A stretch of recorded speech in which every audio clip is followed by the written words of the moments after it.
It's totally fine. Chip, are we rolling?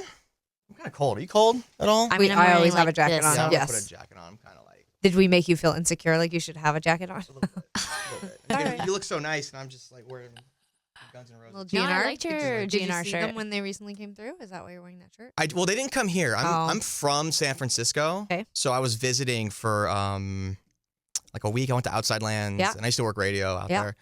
So they happened to be in town like the Tuesday after Outside Lands. So I stayed an extra day, God, that's awesome. and it was great. Have you seen them on their new tour? No. At all? But you know what's funny is I would go and see them because I have such vivid memories. Like we were a little young, I think, to be truly like real GNR fans. Like, but as young teenagers, like preteens, Sure. that was like November Rain, like all that era, and like I love it. It's like embedded in my head in this way that I have a lot of attachment. The other day I did this really embarrassing thing where I meant to say November Rain, but it just got mixed up in my mind with Crazy from Aerosmith. And so I blurted out like, oh my God, remember how good like that video for Crazy was? And somebody just was like, they totally humored me. Sure. And then I was like, wait, what did I say?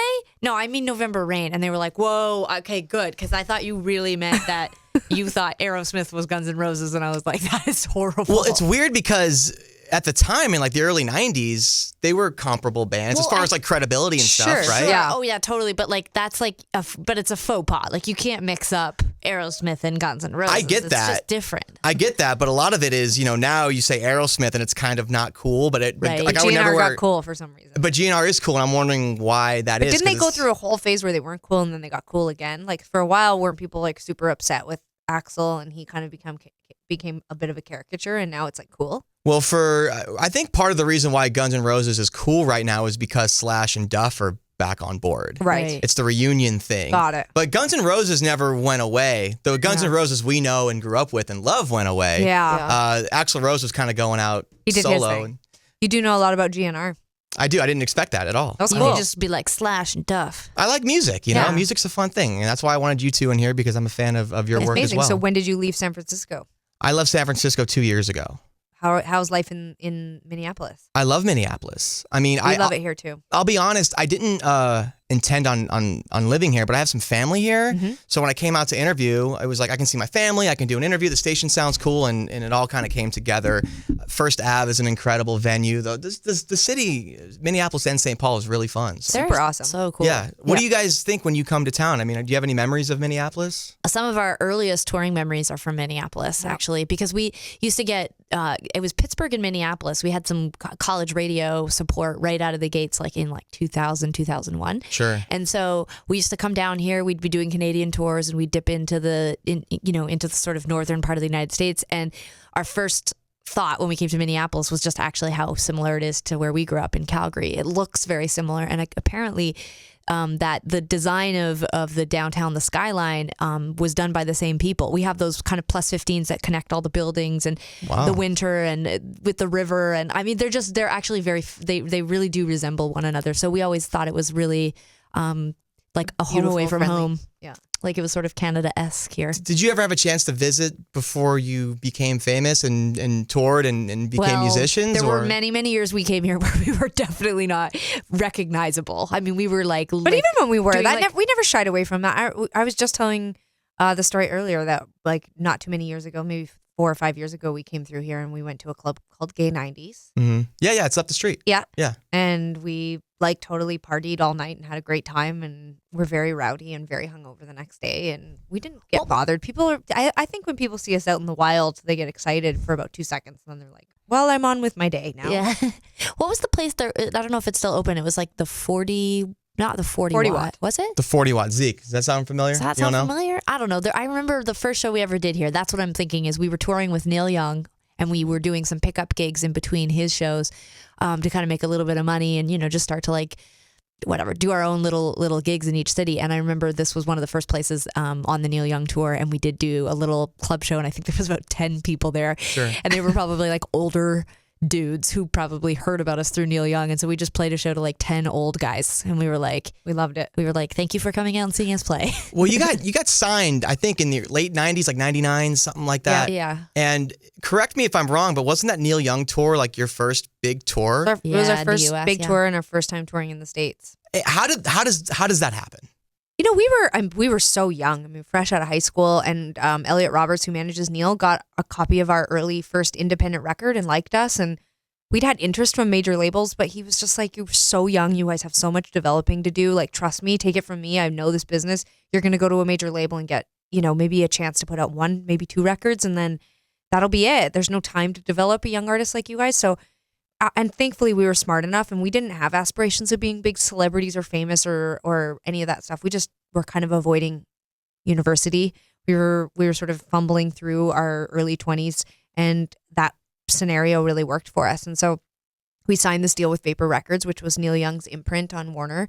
And they called us up a couple weeks after we signed the deal and said, "You're going to go on tour with Neil Young." And originally it was supposed to be Neil Young with Sinead O'Connor as direct support. So they were, going out and doing 8 weeks in the United States, playing sheds all across the country. And I mean, one of the people who most influenced us growing up was Sinead O'Connor, and it blew our minds. But then Sinead pulled out at the last minute, so the Pretenders came on the tour. Oh, that's cool. So instead of spending the summer with Neil and Sinead, we spent it with Neil and Chrissy Hind. And it was a tremendous and incredibly important moment in our lives. It really influenced us, and we thought, okay, this is the kind of career we want to have. It's not about anything except for like having a crazy awesome relationship with your fans, writing music you really love, being kind to the people around you, and being good at what you do. So it also did really impact how we approached when the support we would take out when we finally could do our own tours. I mean, the I don't know, the risk that Neil took putting us on his tour and letting us really cut our teeth touring as a young artist and young band. I mean, that was priceless for us. And we think all the time when we have an opportunity to bring an artist out, like not just picking some random band, like we really look for potential bands that we can really help sort of like, I don't know, elevate, because I think that we saw like that generosity really did wonders for us. It really did. There's a lot of directions you can go when picking support. Oh my God, yeah. Right? Because you've made indie music, rock music, pop music, electronic music. I mean, what kind of direction do you usually take when you're thinking about who you want to support? I mean, you guys, and who do you like right now? I mean, this is the thing. When we were younger, we would just pick bands that we liked, and then sometimes it wouldn't go over really well at the shows. And at some point, we wanted to find a mix of like what we knew the audience would really respond to, because they're really there to, get amped up and get excited for the show. And if you put something in front of them that they're like not gonna like, it can kind of actually ruin the vibe for our show. So we're always looking for things that we think our audience is gonna like and things that we really like and believe in. And right now, playing with us tonight is one of those artists. Her name is Shura. She comes from London. She's like kind of like the it girl right now, and getting lots of great reviews. And it's sort of like a pop record, but critically acclaimed. And it's super. It's really fun, and there's a lot of like sort of nostalgic sounds, like 80s, 90s sounds, but it's very modern production. It's really, really cool. It sounds like you're describing Tegan and Sara a little bit. Well, maybe we're a bit narcissistic. I don't know. We're just like, this sounds great. I guess she's got a real sound. It's like her voice is fantastic, and great songwriter. Really, really cool. The antithesis of narcissism, I would describe Tegan and Sara as. I mean, I've spent a little time with you in the past, like working in radio over the years, and I've talked to you a few times, and you're really two of the nicest artists I've ever come across. And I'm wondering, are you turning that on when you're going out? Is this part of your personality? Well, we have someone in the room who's worked with us for a long time. I mean, we're pretty nice most of the time. Like, I know it's a weird question to ask, but I've always found it very easy to speak with you. And I know that when you were kind of starting out, you got to play these kind of longer shows. I mean, is there something about connecting with your fans or your audience early on when you didn't have enough material to fill out a show that may have had something to do with that, maybe? I think so. I think we realized very quickly that it was going to be a long road to wherever it was that we were going. I don't think that we could necessarily articulate what it is that we were aiming for, but in the early part of our career, we knew it was going to be a long haul. And there were some nights that the only people we had to talk to besides each other was the audience. We would have spent an entire day on the Greyhound bus from one show to the other, or sitting in a car with one other person. So when we got on stage, it was sort of like we used the audience as a drinks and dinner event with friends or something. It was like, it was really truly a place for us to vent and talk and laugh and cry and connect and banter and work stuff out. And very early on in our career, we also realized that, the way you treat people around you and the way you treat people as you're building your career and climbing up, like that's really indicative of the treatment you get when you're not at the top of your game. Sure. Yeah. We've had really amazing peaks in our career. In the mid 2000s, we had a song called Walking with a Ghost that did really well at radio. And that was really exciting. And our audience grew exponentially. But it was, 3 records later that we had another single that went to radio. And you just never know. And we really rely on the people around us who are working for us, but also the people listening to us. We rely on them for this life that we have. So I think we're nice because we are genuinely It's nice people. Nice people. I know it's a weird question. No, but we it's recognize cool. how important it is. Like Yeah. we've seen, you have no idea. Maybe you do because you interview artists, but we meet people that aren't that nice. Well, sometimes. there's a lot of turds out there, but it's like there's also a lot. There's like I want to some be nice, not good nice people. sometimes. Sometimes I want to be a real jerk, and I just think, like Sarah said, you meet a lot of turds, and it's like I think we need to be nice. I think that's important. I think we have to earn our position here. We have to be respectful and nice. But we also behind closed doors can be real jerks about other things, like especially when we see things that feel really bad. Like when I see artists being jerks or being, I don't know. I think a lot of people have a lot of attitude. See, I'm stumbling because I'm trying not to be not nice. Like I'm like, as I try to be, I'm like trying to say something mean. Like people are jerks. Like I can't. But I like that about both of you because it's I've seen you perform many times. And it's kind of part of the show. I mean, it's you play some songs, you interact with the audience. It's funny. Adele recently performed. She's amazing. Have you seen her live before? I just saw her in LA a couple weeks ago. Sure. So she talks so much during the show. It's amazing. Like how long was it from start to finish? It was about 2 hours. But she only played like 13, 14 songs. But it was part of the show and it made you like her even more. So I felt the same way as you. I was like, wow, she's not doing a ton of material, but she's using it as an opportunity to really let you in on like her personality and her daily life. And there was a lot of, she was sort of like, not putting herself down, but she was sort of like there was a couple times where she like apologized for herself and I was like, what is she talking about? She has the most incredible voice. And she's like, oh, I'm sorry, I'm just a little off tonight. And I was like, oh my God, imagine if we were her, we'd have to be apologizing like every second. Song. Yeah. There'd just have to be like a disclaimer running on a ticker tape below our show. I mean, just like whoopsie daisies every like other song. But no, I think, some people can get away with it. And then there've been other times like straight up, I've been at shows and people are trying to banter and I'm like, no, make it stop. Like there are some people who are just not the right people to do that thing. And Adele is definitely one of the ones that can pull it off. I mean, it's kind of like working in radio and being a radio DJ. My show is all about the music. It's all about artists like you and playing those songs. And it could be very easy to get in the way of that. I have to have a reason for being on and giving information about the song, or I kind of say like you're hooking the audience sort of and giving them a reason to listen. So if you are going to banter in between songs, it's got to be good. And you guys do that. So you mentioned a song called Walking with the Ghost from So Jealous. 04 or something. Wow. I mean, it seems like yesterday that record came out. And just looking at the evolution that you've done with your music over time, is that a reaction to the music that you listen to? Is that a reaction to how society is changing, or really the process of making music and how you've evolved over time? I think we say it all the time.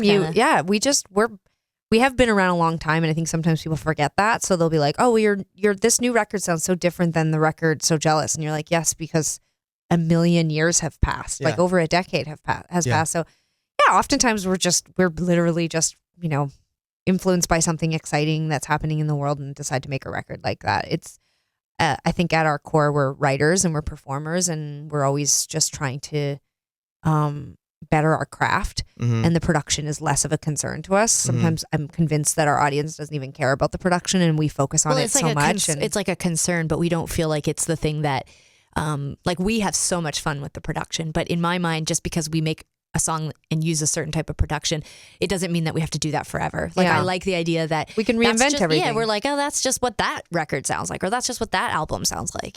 So I think that's how we keep it interesting. I think if we were obsessed with just staying one way, like if Sarah said to me, nope, this is the Tegan and Sara sound, we need to be exactly like we've always been, I think our band would have broken up. I think we've been able to make music as family members, but also as band members for 20 years because we're both really excited about kind of walking up to the edge of the cliff and staring down and saying, okay, well, let's go. Let's take a leap and do something new and keep it interesting. And I think it keeps our audience really interested. And you haven't lost any of your audience in the process. I mean, that could be a risk. I think probably percentage-wise, we probably lost as many people as we would have if we'd stayed the same. Maybe. You know what I mean? Like, I think there's always going to be curmudgeons and complainers. Or people that just don't go. I used to go see shows when I wasn't on tour, I was out seeing a show every night of the week. I mean, sometimes multiple shows. I was in my 20s. It was insatiable. Like I just wanted to know everything. I wanted to hear everything. I wanted to see everything. As I've gotten older, it is tough to get me to go out and see something. And I just think that Tegan and Adele. I recognized that as we got older, we couldn't necessarily count on that original fan base to stay with us. You have kids, you have different economic, objectives. Maybe you want to go on vacation to Mexico and not come see a Tegan and Sara concert. Like, I mean, we realized that we needed to be constantly inspiring new people to be interested in our band because we couldn't necessarily count on that original group of people. And those are the artists who stick around. You know, every time I play Beck, I always talk about how, wow, it's a hip hop record. He just released a folk record. He goes rock sometimes. You know, I always look at a band like U2 up until like 2004 where every record was different. They reinvented themselves. I mean, you look at, they put out like their own iPod back when no one even knew what an iPod was. So you know who's like that too? And people don't draw the comparison enough? Coldplay. Like every time they put out a new record, it's totally different and they do something different. And I think it's like why even like with or without radio play, why they're a stadium band is because they seem interested still. They seem 100% invested and excited and they seem thrilled to be on stage. And like I look at bands like that and I think that's what I want our band to look like. You know, I know we're not going to necessarily be a stadium band, but I want people to come to see a Tegan and Sara show and it be undeniable that we look excited to be there, as excited as we were in 2000 playing to 10 people at a bar in Minneapolis. Also, too, you guys have both come up with like these artists who are like the voice is the thing that you really remember. Like when you think of U2, you think of Bono, you think of Chris Martin, you think of Beck. You know, they can kind of experiment with their sounds because ultimately that voice is the thing that sort of is the nucleus and it really just glues whatever they're doing together. And I think Tegan and I recognize, probably because of the electronic artists who started to sample us and remix our songs in the mid 2000s, we realized, our voice is the thing that's going to be recognizable. We can do a guitar record or an electronic record, but the truth is that it's going to be that signature sound that people are going to go, oh, that's Tegan and Sara, which is great. Yeah, no, that's 100% true. And that's why I don't think you've really lost any fans along the way. And I think it's so important to evolve your sound. And even beyond that, recognizing the kind of culture we're living in, a social media driven culture, instant gratification. I mean, you released, I think, 3 videos before this record even came out. It's not even about just the album anymore. It's about the promotion behind it, what the show is. And it seems you know what? Throughout our career, we refused to be limited by budget and refused to be limited by commercial success. So, you know, our radio career has been limited to 2 significant periods in our career, which has been awesome. But in those other times when we aren't just relying on radio, it's been a very creative time for us. And so Sara and I were like, great, 10 music videos. That's 10 pieces of art that will advertise our project, that will advertise the whole record. And we're always brainstorming ways that we can reach our audience in unique and new avenues. And I think that artists who just depend on radio or just depend on their record label, they end up feeling angry or frustrated or defeated. And Sara and I we look at it like, we made this record, this is our piece of art, and we need to figure out how to get it to as many people as we can. And we want to use really creative, cool ways to do that. And you got to market yourself. You're competing. I mean, it's like a high pitched scream right now, social media. It's just like you put something out and it's buried. We used to be like, only 1 tweet a day. And it's like, I mean, we tweet and like the next second there's 4 million other tweets that have happened. So we've had to get really creative so we don't become frustrated. Sure. Now you can have like 500,000 followers, 1 million followers, whatever it is, but if they miss a tweet, only like 10,000 will see it or something. Yeah. So kind of recognizing the landscape and how to kind of deal with it is pretty impressive. It's tricky, I think, for everyone, probably for you guys too. Like in radio, I mean, you're competing with so many different stations and online, and I mean it's a competitive world right now in terms of like how to break through that white noise. Definitely been recognizing that, and to be different, we've decided to really expand our playlist. I mean, we're playing like 500 new songs at a time. That's awesome. rad. Whereas many stations are playing like 50. Yeah. So it's a little risky, but I think it's going to work, and the response has been cool. I mean, we're playing anything from like John Bellion to you to, I like that John Bellion song. It's so good. Yeah. It's so good. We started playing that maybe back in June or July, and it's kind of starting to get on pop radio right now. But it's just, if it's good, we'll play it. We don't have to hear the same Nirvana song over and over again. Yeah. You know? So it's because of artists like you helping us do that. The new record is Love You to Death. It's your 8th record? 8 albums. How does that feel? Well, I mean, you hear this a lot, but it's like, on one hand, it feels like 8 albums. Like, it feels like a long time. But then on the other hand, I'm just as shocked by it sometimes too. And I think, we're feeling very lucky and sort of humbled by the fact that we can get to 8 and still feel like we're, I guess we still are like climbing, like our visibility is continuing to increase, and we're able to do new things. And the last album cycle, especially, I mean, we got to play in countries we'd never played before. We did the Oscars. We sort of are setting these goals, and the albums are helping us kind of get to them. And they're all sort of different and unique with each cycle. So, I mean, 8 feels like we're old, but then I'm also like, oh my God, I don't know. Maybe we we'll started do 8 as more. teenagers. That's what I try to remember. It's true. We did start as teenagers, but I definitely we're sort of fast approaching 40 years old. I wouldn't know it. But I mean, it's crazy. I feel like it's like, oh my God. belligerent of Sarah to even say that. We're 35 years old. We're not fast approaching it. We're You're in the middle of it. Yeah, we're in the middle of our 30s. Let me tell you what I can see in my nearest future. My next big birthday party is 40. Yeah, but don't it's say crazy. that. I'm the same. I'm 31. I feel the same way. I'm like, yeah, man, you're fast all... approaching 40. I'm not fast approaching. Exactly, just like you would be but at the 35. next big birthday is 40, though. Yeah, it is. You know? Yeah, it is. Or you could be. We went pretty big last year. I think there should be a 35th. rule. I'm just saying. I'm just putting it out there, and I'm sure listeners out there who are in their 30s will agree.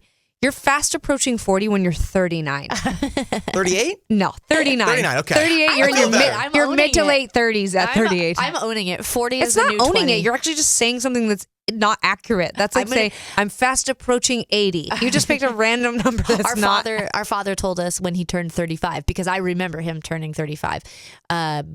We were probably like 8 or 9 or something. Anyways, he told us 35 was halfway to death. I'll never forget it. Wow. Yeah. I mean, I don't think that's true. I think 80 is the goal. He right? also told me that getting my wisdom teeth out would be the worst pain I would ever experience. So I dreaded it for 12 years. And when I got it done, it was actually super fun because I took drugs and watched TV for a They week. knock you out. Yeah. You I have was like tomato soup for a while? Mostly it was expensive, but I didn't get knocked out. Oh, that's I was in silly. Montreal and it was so expensive, and I was 26, and I was like, no, was I 25? We got it. You I was didn't take drugs. 25. It sucked. I didn't have any money. I was like, just shoot me up with some needles, like make that stuff frozen, and then pull these guys out. It was a nightmare.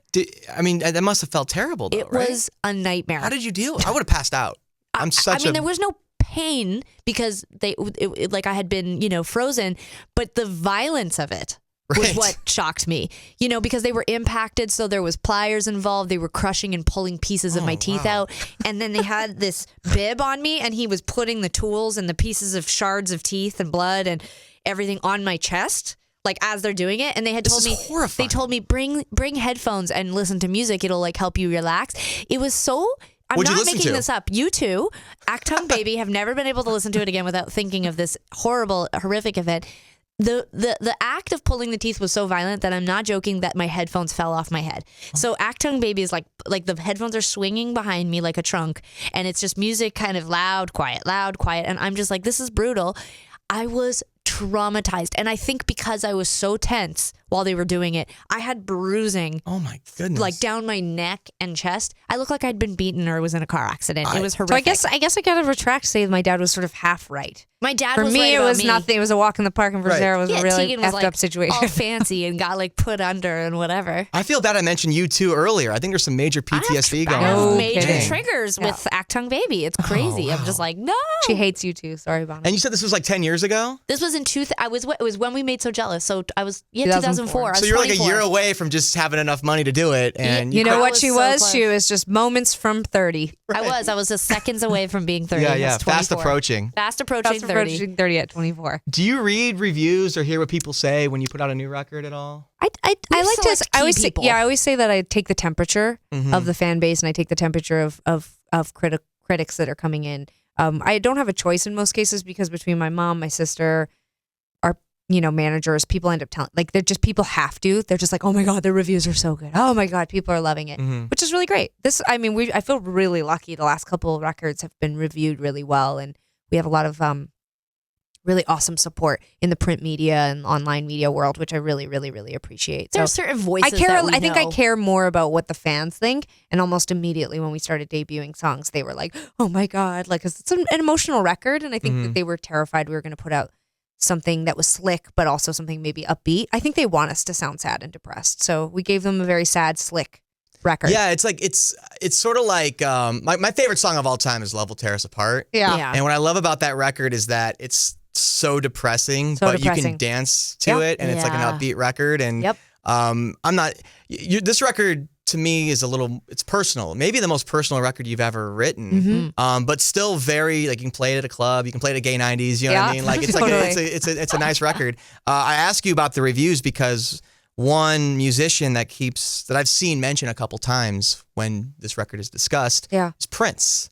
Yeah. And being in Minneapolis, Yeah. I just thought it'd be cool to ask you about Prince and if there was any influence that he had on this record and just your overall feelings about him since we're in his hometown. You know, it's interesting because I didn't grow up listening to Prince, really. I mean, it's sort of like, I obviously was very aware of Prince, but I really only started to get into his music when I was in my early 20s, and I immediately gravitated towards, you know, certain material in his catalog, and I found them to be really enjoyable songs to do covers of and to play. And it sounds strange, but like from a listener's perspective, I didn't always feel drawn to the production, and it's really out there. Like, I mean, it's just like crazy music. But when you actually sit down with the song and strip it down to its like bare like lyrics and just chords, I mean, he's a genius, and the songs are such a pleasure.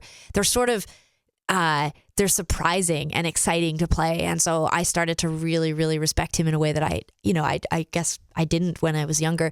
And it's total shock that he died, and it sort of feels like it's just a real sad year for losing some of the biggest influences in our life, anyways. David Bowie being another one. And what's very strange about Minneapolis is that pretty much every time you play a show here when you're a traveling band, a rumor will get started that Prince is going to come to your show. And I'm not joking when I say, like, multiple times when we came through Minneapolis, there was a rumor that Prince was going to be there, and we would laugh because we're like, as if, but it was still like one of those things where it was like, you know, just crazy mad respect and excitement when you thought that Prince might show up at your show. And we actually had multiple people who have worked for Prince, and had only heard really, really fascinating and interesting things about him and just what a creative genius he was and just how incredibly involved he was in everything. And just, both feel very, very, very sad, but also just so grateful for all the music that he put out into the world. Do you know what? Also, too, I just wanted to say one other thing about Prince.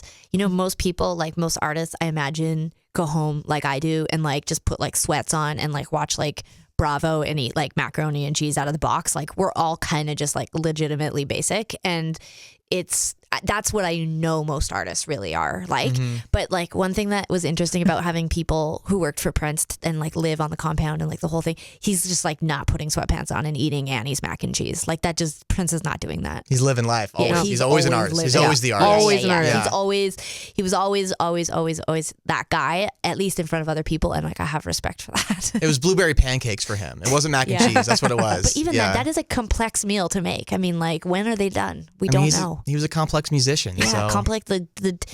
How much you heat up the blueberry and the pancake is very challenging. But Annie's mac and cheese, very basic, easy meal. Yeah, I don't think he did much of that. And in fact, when there was a bunch of like murals and people going to Paisley Park after he passed away, just a lot of Bisquick and a lot of Really? people left pancake mix. Oh my gosh, It's kind of like the peanut butter and banana Elvis Presley thing. It's the same thing. Yeah, very similar. Very Okay. similar. Well, it's great to have you both here. I can talk to you all day. Hey, before I get you out of here, we have Go Radio, Go Media. There's so many different sides to it. We have a hip hop channel. We're on the alternative channel right now. And we also have a website and sort of a campaign called Go Vote MN, educating people, totally nonpartisan, about, you know, what's going on with the issues and the election coming up. Seems to be a pretty important one. Is there anything you'd want to say, or just how important voting is, or just sort of how you're feeling about this particular election and that people should be involved with? Yeah. I mean, we definitely think voting is incredibly important. I wish it was mandatory, to be honest with you. But I think this election is more than just Hillary and Trump. I think people get really obsessed with talking about those two individuals. But ultimately, you know, regional and local politics are just as important. And this election is going to determine a lot of really key issues, and it's going to change things in the next 4 to 8 years. And so for us, you know, when I hear people say like, I'm not going to vote, I'm like, yeah, but that is literally the worst thing that you can do. Fine, be disenchanted with your choices, but make change, get involved with local politics. Some of this legislation that's coming through that we really feel is disgusting and we care about changing, these, you know, bathroom laws and trying to like trying to change the same-sex marriage laws and like in Texas and in Florida. These things are going to impact people on a local level. And by not voting, you're actually participating in not helping those situations resolve themselves in a positive way for everybody living in this country. So for us, it's like you got to get involved at least locally and know what's going on and participate. Yeah, there's so many props out there and so many other things beyond the presidential election, you know. And I just think people are getting angry, and it's tough to watch. I mean, this whole thing with Colin Kaepernick sitting for the national anthem and just seeing people's reaction to it, it's just you can't even, at least from our perspective, it's just something about the idea that you have someone that's protesting something that's so important, and then you have other people complaining about them protesting, but then they're mad about the idea that someone might take away one of their rights to have freedom. Like, it's just watching the cacophony of noise and opinions and everyone pointing fingers at each other is just, it just feels so absurd. And use the word angry. It's like everyone now is so mad at each other. It's like when you're having a fight with your partner and you're like, you've now moved like 45 chapters away from the first original thing you were fighting about. And it's like you're just picking apart each other's sentences and nothing's getting done. And what's really sad is that while everyone is distracted, being angry at each other, there is change happening, but it might not be the change any of us want. And so you have to keep your eye on the ball, you know? And I think that there are so many huge issues happening right now. And I think it would become impossible, like, to fix these issues if we don't actually start to agree with one another. Like, I think we're at a point where people are, I mean, it goes beyond angry. I feel like they're starting to destroy like things that have like change and progress that has happened. Yeah. Like, I think that's where we're at. I'm choosing my words carefully because I'm not picking sides, because I actually have my side. I think that I believe that certain things that are happening right now need to happen, but I think that at this point we have to make change. And unfortunately, what's happening is people are becoming angry and they're undoing some really good things, and it feels like 1960 or something. It's weird, and we're probably on the same side of this, and I'm trying to find my words carefully too. Yeah. But I just not even agreeing. I just want to have an open discussion. Let's start with that at least for Absolutely. now. But, we'll get there soon. And what better place I think about the football stuff? It's like, what better place to like talk about these things? Like, I think this is really important. You have, you know, incredibly famous, incredibly influential people who make millions of dollars a year, you know, who people look up to, young people look up to, and people from all across this country look up to. And the fact that they're becoming political and speaking up is important. I think that's really exciting. And I think that people, it's just like when singers or entertainers speak up and then people are like, just shut up and sing. That's what you're here for. And it's like, no, this is really exciting. We have an audience, we have influence, we have a pedestal that we can stand up on and speak to. We can draw attention to things that matter. We should be encouraging people who have power and influence to speak up. We should be, you know, like I said, by getting angry in a strange way, we're undoing a lot of really good things that have happened to this country and a lot of good change that's happened. Yeah. And I think we have to stay focused. It reminds me right now the Kaepernick thing, and, you know, which by the way is completely peaceful. Yeah. Mm-hmm. It reminds me of like Bill Russell or Jim Brown or Muhammad Ali back in the day. Exactly. So, yeah, it's a peaceful protest. I think is a good thing. I got to get you guys out of here. Yeah. I'm sorry to keep you so long. No, it's the new awesome. record Thank is you. "Love You to Death." I love it. I'm a big fan of it. Thank you for the support. We really appreciate it. You're my favorite interview. Always have been, always will be. So We you can make it so ramble. easy on me. So I appreciate that. Thanks again. Yeah. Good luck here in Minneapolis. Oh, you know, real quick, I had like this whole intro I had. We just went right into this. it. Can I just give you an intro? Yeah. As an outro? Yeah, I love okay, that. I was gonna say you take Tegan, you get Sara, you put them together. You have an incredible, creative, innovative duo who has made music together for 2 decades and has reminded us that they are constantly relevant, and they do that and they accomplish this by gaining more fans after every release. I admire that so much. They're very significant. Welcome, Tegan and Sara. Yay. Thanks for having us. I think you should do all your intros as outros now. That should be your thing. I like that. Yeah. We'll do that. I flubbed that a little bit, but it worked out. Yeah, I mean, you You can did a always great job. retape it and then just put this part in at the end again. Maybe we can do that. Yeah. Maybe in post. Thank you so much. Thanks, guys, ladies. nice to see you. Appreciate it. Cool.